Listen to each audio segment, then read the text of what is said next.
little more pushback coming Trump's way here as California Governor Gavin Newsom said that his state will file a lawsuit challenging U.S. President Ronald Gump's authority to impose the sweeping tariffs that have set off a global trade war.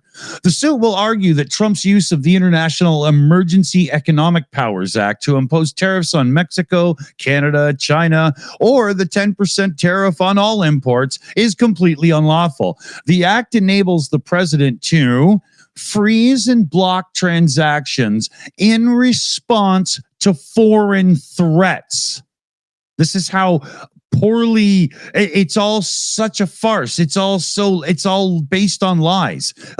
Trump has offered many justifications for increasing tariffs, including that they were designed to spur U.S. manufacturing, stop the flow of illicit fentanyl into the country, and numerous other meanderings that just seem to come to his orange brain every now and then.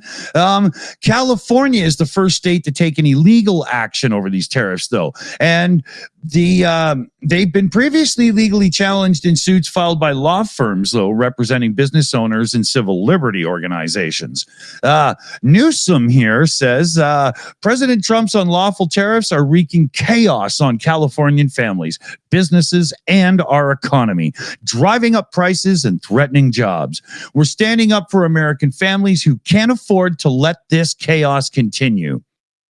As with Democratic lawmakers on the Hill, California is arguing that congressional approval was required for the tariffs, an argument that I agree with.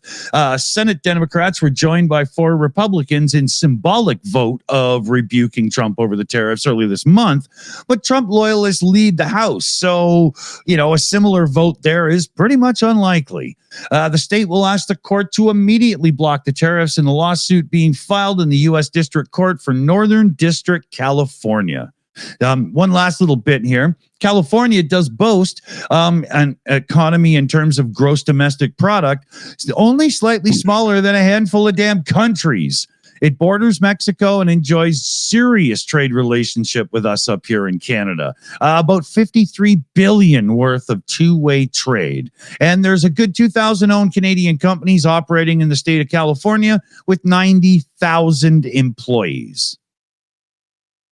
So the legal ramifications to Trump's actions and then disaction are ramping up. You've got judges going at him, judiciary. You've got states going at him, and California's got some pretty big weight to it. I'm sure they're a heavy hitter when they want to play legal hardball. It's mounting.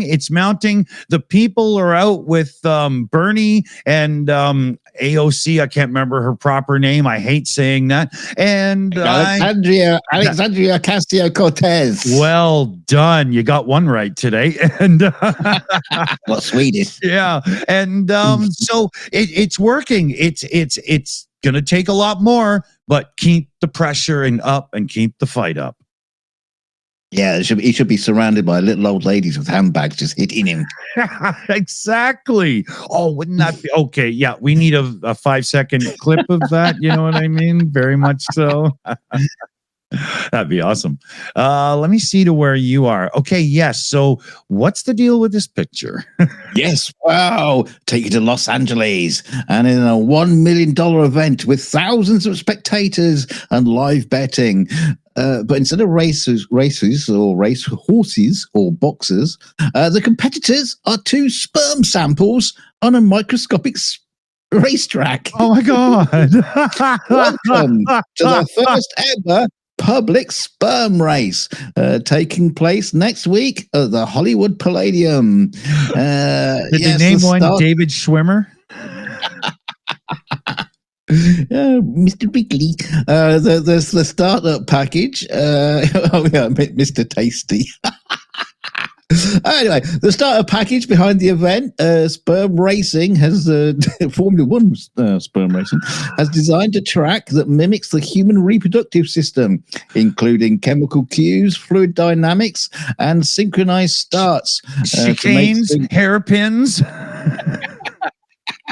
To make things apparently as biological accurate as possible.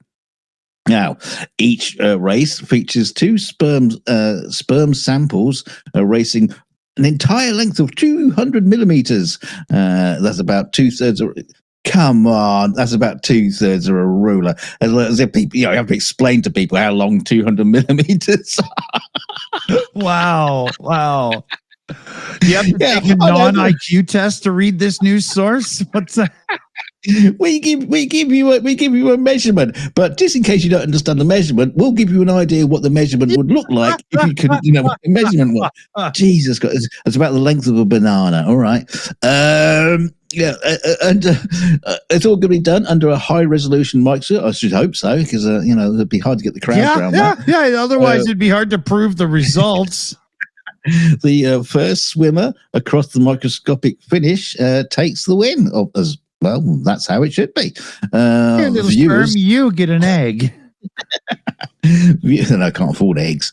Viewers will watch via live stream, complete with leaderboards, instant replays, and live commentary, all in the style of a Premier League broadcast. I want to do that commentary. I want to do it when I can have an Xbox controller and drive them. What I want to know is, where did they get the little jockeys to ride them? I don't understand that. Tardigrades. One of the founders, Eric Zhu, insists it's not just for laughs. In a manifesto posted to their website, Zhu argues that the goal is to raise awareness about declining male fertility, particularly sperm motility, which is a key factor in male reproductive health. Sperm racing isn't just a joke. It bloody well is for us. It's about making male fertility something people actually want to talk about. Trying to make Formula One the Special Olympics. I mean, it's just... Now we could talk about male infertility, but I want to know is do they get two guys to at the starting line just to squirt out the two little sperm? Okay. Hold that last stroke, gentlemen, and pop. Do they? Or is it coming from the same guy? And how do you quantify the sperm? I mean, you got to put them in a class. Yeah. Surely, you got to have trials and. How do you coax one out of the sample cup just to and how do you pick your runner, your racer, right? Yeah, you hold a bit of meat above the cup and it'll jump for it. What happened if one sample giver had a more protein-filled diet that day? All drugs. Yeah, you got to do drug testing on them. Yeah, there could be doping involved, right? Yeah. Oh, I can't wait for this. I can't wait. Oh, that's funny. So let's see here. Round 1 of the Spermula 1 racing season coming to you soon. We'll be having live coverage on our sister channel, Four Knuckles. And away we go. Sponsored by Red Bull and Fist It. Thanks for joining us, everyone. Hit subscribe on your way out. And don't forget to leave a spermicidally free comment in the chat afterwards, please. Thank you very much. Clean up after yourself, people.